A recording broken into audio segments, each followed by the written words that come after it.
বিশ্বকাপে পাকিস্তানের দুরবস্থার কারণে দুঃখ প্রকাশ করেছেন টাইগার তারকা ওপেনার তামিম ইকবাল খান। এক এক্স বার্তায় তিনি বলেছেন, টি-20 ক্রিকেটে বাবর আজমদের পথ দেখাতে পারেন শহীদ আফ্রিদি। যুক্তরাষ্ট্র আর ভারতের বিপক্ষে ব্যাক টু ব্যাক ম্যাচে হার আর এই গ্রুপের ম্যাচে বৃষ্টির দাপট। খালিদ জামিল জানাচ্ছেন বিস্তারিত। টি-20 ক্রিকেটকে বিদায় জানিয়েছেন বেশ আগেই, তবে অস্ত্র জমা পড়লেও তো ট্রেনিং জমা দেয়া হয় না। বাংলাদেশের সেরা ওপেনার তো আর বিশ্বকাপ চলাকালে তা থেকে দূরে থাকতে পারেন না। তাই চলতি আসরে তামিম ইকবালকে বলা যায় ফুল টাইম অ্যানালিস্ট। আন্তর্জাতিক গণমাধ্যমে বিভিন্ন ম্যাচের টু দ্য পয়েন্ট বিশ্লেষণ করছেন টাইগার ওপেনার। তার বেশিরভাগটাই বাংলাদেশ কেন্দ্রিক, তবে এবারে পাকিস্তানকেও পথ দেখালেন তামিম।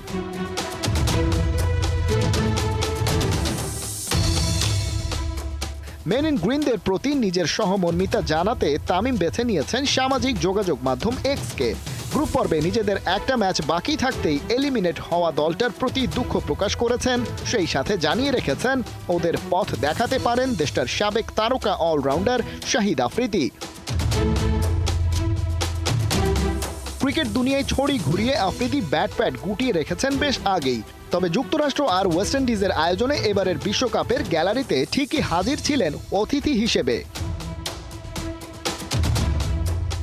তামিমের পক্ষ থেকে আফ্রিদির দৃষ্টি আকর্ষণের কারণটা অস্পষ্ট নয় মোটেও, কারণ পাকিস্তানের জার্সিতে মারদাঙ্গা ক্রিকেটটাকে তো নিজের ব্র্যান্ডেই পরিণত করেছিলেন এই অলরাউন্ডার।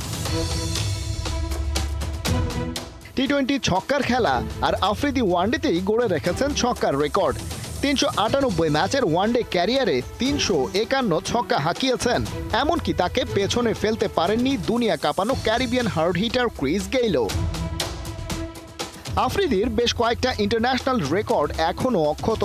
সর্বোচ্চ ছক্কার রেকর্ড তো আছেই, সেই সাথে সবচেয়ে কম বয়সে সেঞ্চুরির প্রশ্নেও এখনও তাকে পেছনে ফেলতে পারেনি কেউ।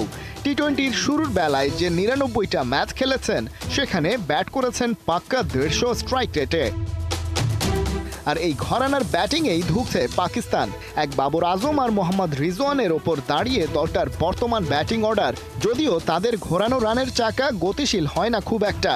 আর টপ অর্ডারে ওই দুজন ব্যর্থ মানেই পাকিস্তানের ব্যাটিং অর্ডার হুড়মুড় করে ভেঙে পড়া। এই সমস্যার সমাধান এনে দিতে পারেন শহীদ আফ্রিদি। বাংলাদেশের সাবেক ওয়ানডে কাপ্তান অন্তত তাই মনে করেন। ব্যাটিং কনসালটেন্ট হিসেবে থাকতে তো পারেনি, বোলিংয়ের ক্ষেত্রেও সাবেক এই অলরাউন্ডারের তালিম নিতে পারেন শাদাব খান, ইফতিখাররা। এই বিশ্বকাপের বেলা তো ফুরিয়েছে আগেই। আগামীতে পাকিস্তান ফিরে আসবে আপন শক্তিতে। তামিমের পক্ষ থেকে মিলেছে সেই শুভকামনা। খালিদ জামিল, ৭১।